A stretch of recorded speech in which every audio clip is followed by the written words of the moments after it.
ce que nos dirigeants et l'Union européenne ont provoqué main dans la main. Voilà, bon, pure politique là. C'est bien, il explique bien, j'aime bien, ça va. Je suis pas d'accord avec tous ses avis, mais bon. Le grand effacement de la France. Ce qu'ils veulent, c'est un effacement anthropologique. Madame Le Pen fait de plus en plus du en même temps. Elle dit tout et le contraire de tout. Le mieux pouvait être l'ennemi du bien. Il n'y aura jamais d'écologie sans les agriculteurs et sans tous les agriculteurs. Non, mais tu peux faire la tête que... Ah oui, le salon de l'agriculture. Ah, il y a du poulet là qui va sortir là-dessus là. Les nouveaux mots du Rassemblement national et un reportage au salon de l'agriculture sur les écologistes qui tentent de faire ami-ami avec les agriculteurs. C'est le sommaire de ce numéro 69 de Pôle Express.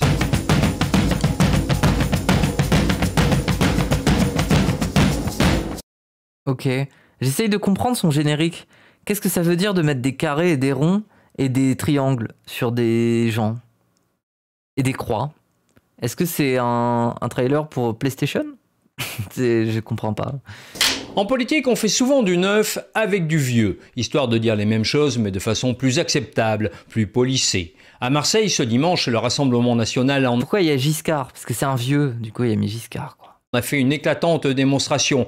Adieu le grand remplacement qui sentait trop l'extrême droite crispée sur l'immigration. Désormais, il faut parler de grand effacement. Au fond, ce que nos dirigeants et l'Union européenne ont provoqué main dans la main, c'est le grand effacement de la France.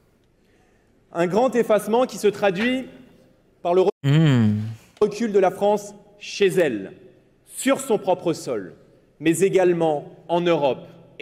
Ça m'intéresse. Qu'est-ce que ça veut dire comme transformation du langage? Mais non, mais c'est vrai. Le grand effacement. Qu'est-ce qu'on essaye de changer dans cette formule? Ça veut dire qu'on peut faire société avec des gens parce qu'ils nous remplacent pas. Mais attention quand même. Leur présence et leur culture, le problème c'est que voilà quoi, ça finit par effacer la France. On veut bien d'eux, dans une certaine mesure. Mais bon, faut pas qu'ils nous effacent non plus. Ils nous emmerdent. Ouais. Dans le monde. Par le délabrement de Alors ça veut pas dire qu'ils sont pro-immigration, mais en fait, peut-être, je sais pas, c'est un discours qui est construit différemment, peut-être avec ce qui s'est passé à Mayotte récemment, le fait qu'on peut placer un certain nationalisme chez des populations qui sont pas forcément blanches, du coup on essaye peut-être de construire un grand effacement. En mode c'est une question d'identité culturelle. Du coup, voilà, vous êtes bien français, mais fermez-la. C'est moi où ça revient aussi un peu vers la ligne, on est effacé, on n'a plus de souveraineté. Ah, où il parle de... Du coup, il fait le lien avec les agriculteurs. En mode, on est effacé par la mondialisation, nos traditions de paysans sont effacées par la mondialisation. Et du coup, je sais pas, lui, il a voté contre les textes de libre-échange? Pas juste pour des questions juridiques? Ah, peut-être, en vrai, Ota, t'as peut-être raison. C'est la réponse à la créolisation. Ah. En vrai, ça fait sens. Par la J'ai envie de comprendre. dislocation du pays et par-dessus tout par la désunion des Français. Et le grand effaceur a un nom. L'Europe. Il s'appelle Emmanuel Macron. L'avantage de ce OMG. tour de passe-passe sémantique, c'est qu'il permet aux dirigeants du Ah, c'est intéressant. Ah, ok, bah vu comme ça, c'est vrai que c'est un peu Golemont, mais c'est pas bête en fait. Parce que le grand remplacement, tu peux pas dire que c'est Macron. Parce que Macron, il est pas noir. Il est pas arabe. Mais le grand effaceur, c'est quelqu'un qui il peut t'effacer. RN C'est bref.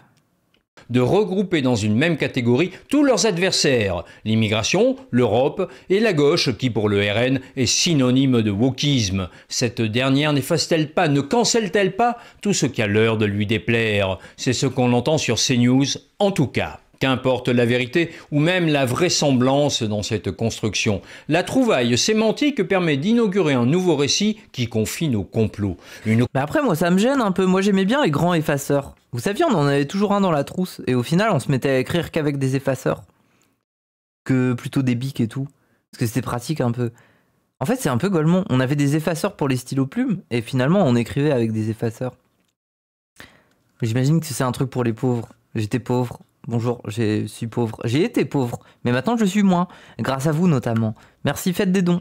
Conjonction de forces disparates travaillerait à la disparition du pays et même de l'humanité. Écoutez Marine Le Pen. Ils disent qu'ils veulent la transition écologique. Non, ce qu'ils veulent, c'est un effacement anthropologique. Nous assistons à un phénomène irrésistible parce que naturel. Un phénomène tellurique contre lequel nos adversaires ne pourront lutter. Bon, elle parle un peu mieux que l'autre, quoi. Déjà, oui, c'est vrai. La tata, là, pour l'instant, oui, bon. Le retour Toujours un peu meilleur. Hein. Des peuples et des nations. À l'heure, mes chers amis, où notre pays est face à un choix électoral crucial, où aux européennes du 9 juin, il lui faudra choisir entre le retour... Oui, d'ailleurs, inscrivez-vous, hein. Ne laissez pas... je sais pas moi, c'est qui déjà là qui vote et que vous n'avez pas voté? Ne les laissez pas voter, votez aussi. C'est une ref au slogan de la France Insoumise là. Oui, Nathalie Saint-Cric et tout. Ouais. L'effacement. Mouvement tellurique contre effacement anthropologique.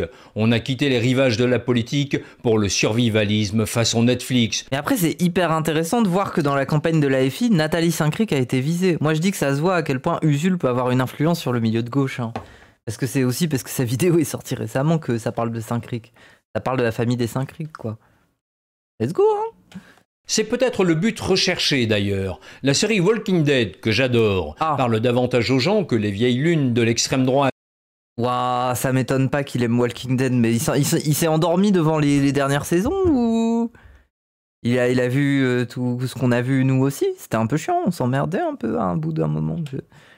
Qui ne s'est jamais imaginé découpant du zombie comme d'autres du sauciflard à l'heure de l'apéro. De là à en faire une ligne politique...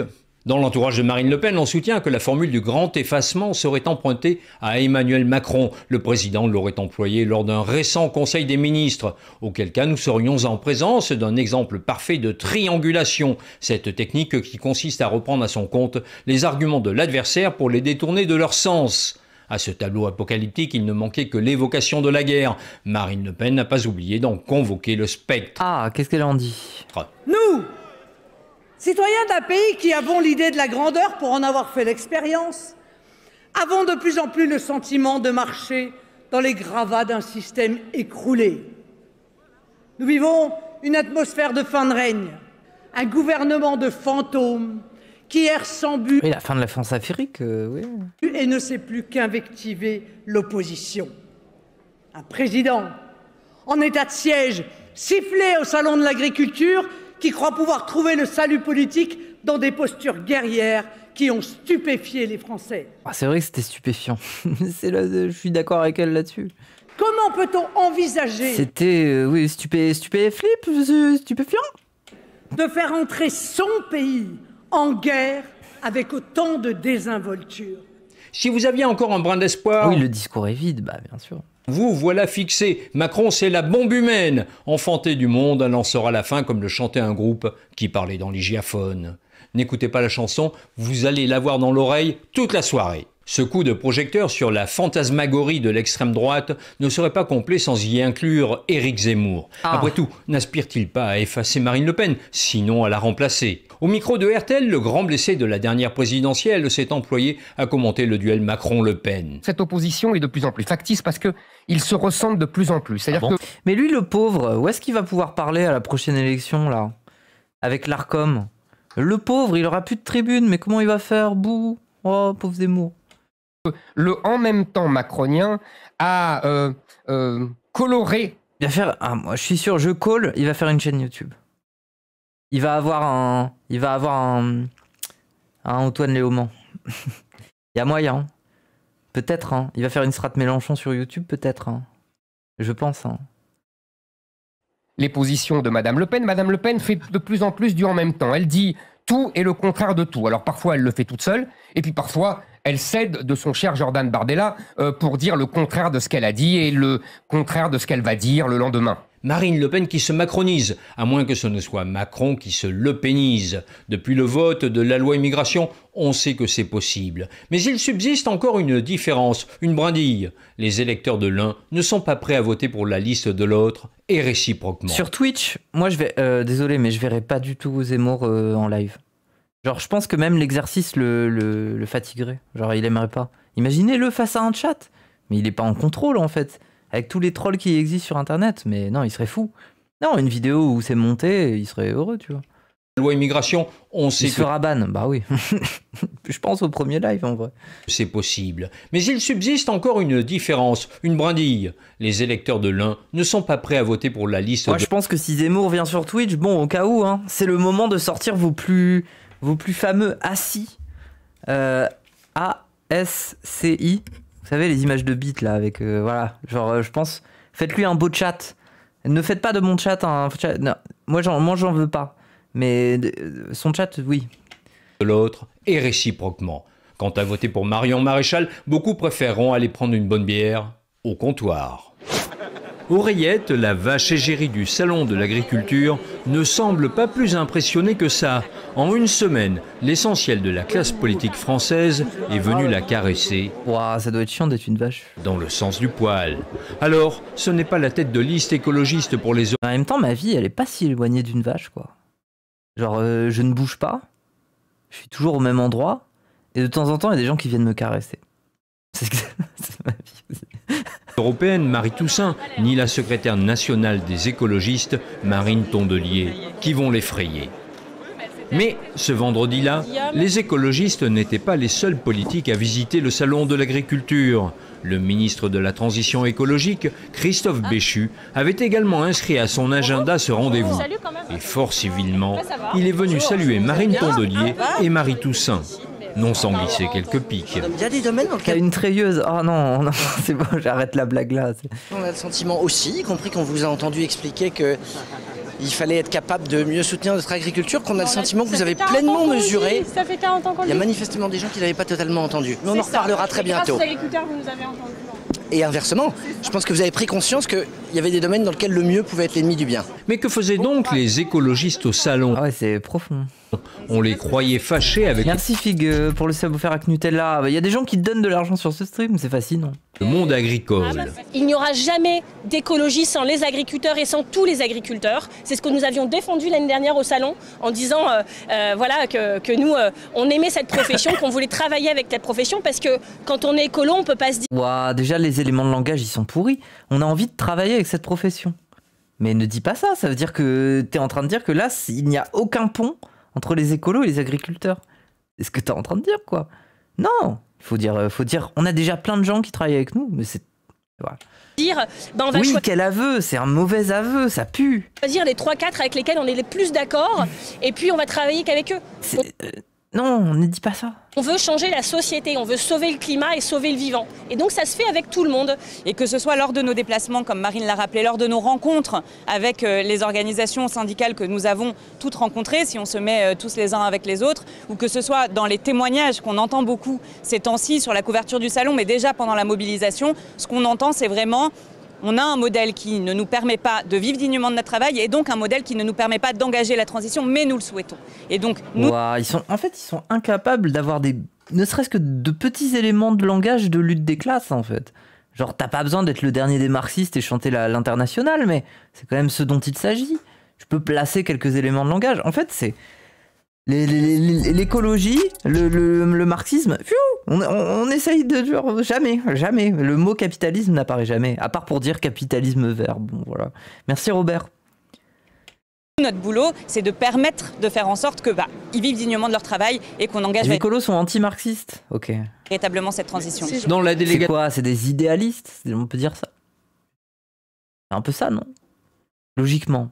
Bon, pas tous les écolos, mais le parti écologiste, c'est des idéalistes, non? Il manquait une tête connue, celle des libéraux, oui. De Sandrine Rousseau. 48 heures plus tôt, bourgeois, invitée de l'émission Quotidien, elle avait déclaré qu'elle ne se rendrait pas au salon. Les bêtes souffrent du bruit et de la foule, a-t-elle affirmé, et sont pour la plupart du temps sous des médicaments pour être calmes. Embarras dans la délégation lorsque les journalistes demandent si les animaux sont drogués. C'est Benoît Biteau, agriculteur et eurodéputé écologiste qui s'y colle. Lui, il a une moustache à nettoyer les tables. C'est un moment où ça peut être stressant parce qu'il y a beaucoup de monde et les animaux, ils ont plutôt tendance à être dans des grands espaces plutôt que dans des espaces confinés. Mais tout ça... J'ai des idées à la con. Imaginez, ce gars vous fait un cuni. Se prépare. J'ai mon fils, moi, qui a amené 2 vaches. C'est bien propre.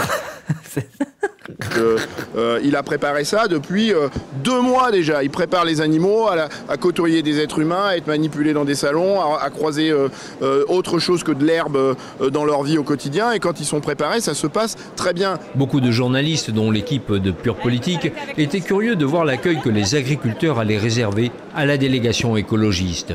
Ces derniers n'étaient-ils pas coupables aux yeux des premiers d'être à l'origine d'une inflation de normes rendant le métier impossible ? Disons-le tout de suite, nous en avons été pour nos frais. Cette visite s'est déroulée sans anicroche, peut-être parce que les visages de Marine Tondelier et Marie Toussaint ne sont pas encore suffisamment connus du grand public. Ah, miskin. Peut-être aussi parce qu'aucun écologiste... Ah ouais, alors que t'aurais ramené Sandrine Rousseau, oh, ça aurait été le bordel, hein. ...n'est en situation de responsabilité. Sur le stand des jeunes agriculteurs, l'accueil est courtois. On est tous un peu moins jeunes que l'année dernière, du coup, mais toujours aussi déterminés. Vous êtes toujours JA. Marine Tondelier et le secrétaire général adjoint Quentin Le Guillou, producteur de... Putain, mais moi, c'est un contenu que j'ai envie de voir. J'ai envie de voir Sandrine Rousseau au Salon de l'Agriculture. Ça serait incroyable. de céréales d'Eure-et-Loir ont l'habitude d'échanger leurs arguments. Avec la FNSEA, l'ambiance est tout aussi détendue. On plaisante devant les caméras. Souvent on dit que les agriculteurs ce sont des écologistes. Oui. Alors il m'a dit ça, j'ai dit maintenant c'est les chasseurs, on ne sait plus qui croire. Non. Je vais vous ressortir toutes mes blagues de la semaine dernière. Cependant, la conversation. dans l'échange avec Aurélien Rousseau, le grand patron du syndicat, On s'emmerde, hein. se déroulera à huis clos. Restait le plat de résistance, les durs de la coordination rurale. Une bonne soixantaine d'entre eux étaient cependant encore en garde à vue après une action coup de poing, place de l'Étoile. Christian Converse, le secrétaire général, est éleveur de moutons en montagne. Il voudrait que les loups qui attaquent les troupeaux ne soient plus une espèce protégée. Il n'y a pas de problème de loups. On n'est pas forcément d'accord sur tout. Après, on n'est pas travaillons-y. problème d'extinction de l'espèce. Attends, c'était quoi sa position? Parce que ça m'intéresse ça. Il voudrait que les loups qui attaquent les troupeaux ne soient plus une espèce protégée. Mais pourquoi il dit qu'il n'y a pas de problème de loups? Il fait de l'ironie, c'est ça? On est d'accord sur tout. Ah, parce que en montagne, les gens, le lore des loups, waouh, c'est une dinguerie. Les gens sont prêts à s'entretuer, hein, à propos des loups. On n'est pas travaillons-y. Il n'y a pas de problème d'extinction de l'espèce. Mais non, mais c'est pas ça. Venez travailler avec les éleveurs en montagne. On est OK avec des tirs. Non, mais tu peux faire la tête que tu veux. Je ne changerai pas de position. Oh, et puis ça va, aujourd'hui on a plein de technologies, globalement il y a des loups qui t'emmerdent, tu mets des ultrasons, des conneries, enfin c'est bon quoi. C'est de votre faute aussi si vous avez que des chiens là qui sont complètement bourrés et qui attaquent globalement les gens qui viennent faire des randonnées, bon bref. Vraiment chez vous parce que nous on va venir. Oui. Ah oui, ça peut être une cause de coup de fusil carrément. Oui. Est-ce qu'on peut venir? Vous faites ingénieur loup? Bah moi j'ai été souvent dans le Vercors, donc j'ai assisté à des débats très houleux sur la question, bien sûr. Mais bien sûr. Eh ben je vous laisse ma carte et j'ai intérêt à être invité dans la semaine. Parce que j'ai d'autres trucs de prévus après. À l'issue de l'échange, la secrétaire nationale des écologistes s'est montrée satisfaite. Ça se passe bien, c'est sincère, c'est spontané, c'est une profession qu'on aime et je pense qu'ils le savent et que même quand on n'est pas d'accord sur tout, ils nous reconnaissent le mérite de la constance, de la cohérence. Le 4 avril prochain, dans le cadre de leur niche parlementaire, les écologistes ont inscrit l'examen d'une proposition Le gros cul de vache là. de loi visant à garantir C'est vrai que les belles vaches elles sont sexy un peu. Oh non, pourquoi je dis ça? Mais elle est belle cette vache quoi. Une belle croupe, un beau regard, de belles cornes. Mais non mais... Waouh, j'ai le droit d'apprécier la nature. Mais Moufette, mais quoi? Regardez, elle est bien brossée. Genre tout est propre, tout est lisse. On dirait une vache dans une pub. À Vickers de ouf. Mais... Waouh. Truc de légionnaire ça. Mais regardez par exemple, vous... Les hommes hétéros là, parce qu'il y en a plein sur le chat. Peut-être que des fois vous appréciez des hommes. Vous êtes en mode ah mais non c'est le pire. Merci Chilinel pour le. Non mais attendez, on était sur un débat, Chilinel. On était sur un débat. J'étais en train de dire que cette vache était sexy. Est-ce que le mot est mal placé? Parce que on peut trouver un animal sexy dans le sens où il est beau, c'est un bel animal. Non. Aimer les quoi? Mais non, j'ai pas dit j'aimais les vaches. Zoophilie, mais pas du tout. J'apprécie la géométrie de la vache. Et sa couleur, son regard. Les vaches ont des très beaux regards. Vache fucker. Waouh, c'est horrible. En plus, c'est transphobe. Flagrant délit. Pas du tout. Mais non, mais... vous lui... Franchement, si vous étiez là tout de suite sur 4chan, vous lui mettrez quelle note à cette vache? Est-ce qu'on est plutôt sur une chat vache? Est-ce qu'on est sur une Stacy? Ou est-ce qu'on est sur... je sais plus comment on dit là. Un petit 7? Un petit 6 là? 8-5. Ah, elle creuse encore. Elle a des curves, hein. 8 car belle croupe et croupion. Ah, Burk. Mais moi je parlais pas de ça, bordel. Je parlais de sa forme en tant qu'animal, de son chara-design. J'ai déjà vu sur Rule 34. Oh non, je veux pas savoir. Un bon barbecue. Non, moi franchement une vache comme ça, j'aime bien la viande, mais j'aurais pas envie de la tuer. Alors, il faudrait qu'elle soit un peu rincée physiquement. J'ai envie qu'elle vive, elle a l'air heureuse. Bref. Bien sûr, Moufette, rattrape-toi. Waouh, vous êtes horrible. En fait, moi, je pense qu'il va falloir vous calmer, en fait. Magla, elle a fait un thread pour parler de son harcèlement sexiste. Moi, je vais faire un thread pour dire que sur mes streams, ça me dit que je suis zoophile, alors que j'ai juste apprécié la nature. Non, c'est la pire défense.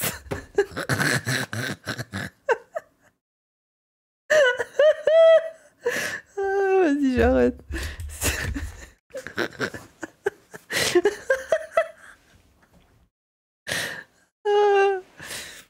Ambiance Astérion. Non, quel enfer.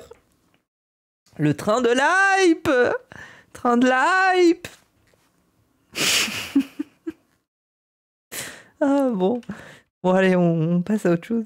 Les écologistes ont inscrit l'examen d'une proposition de loi visant à garantir un revenu digne aux agriculteurs et à accompagner la transition agricole. Ce qui est certain, c'est que le gouvernement n'en a pas fini avec la colère des paysans. Merci d'avoir regardé cette... Bon, on arrête sa vidéo de con là, voilà. C'est vrai qu'elle est un peu cunty dans son attitude. Waouh. Merci pour les 100 bits, c'est horrible.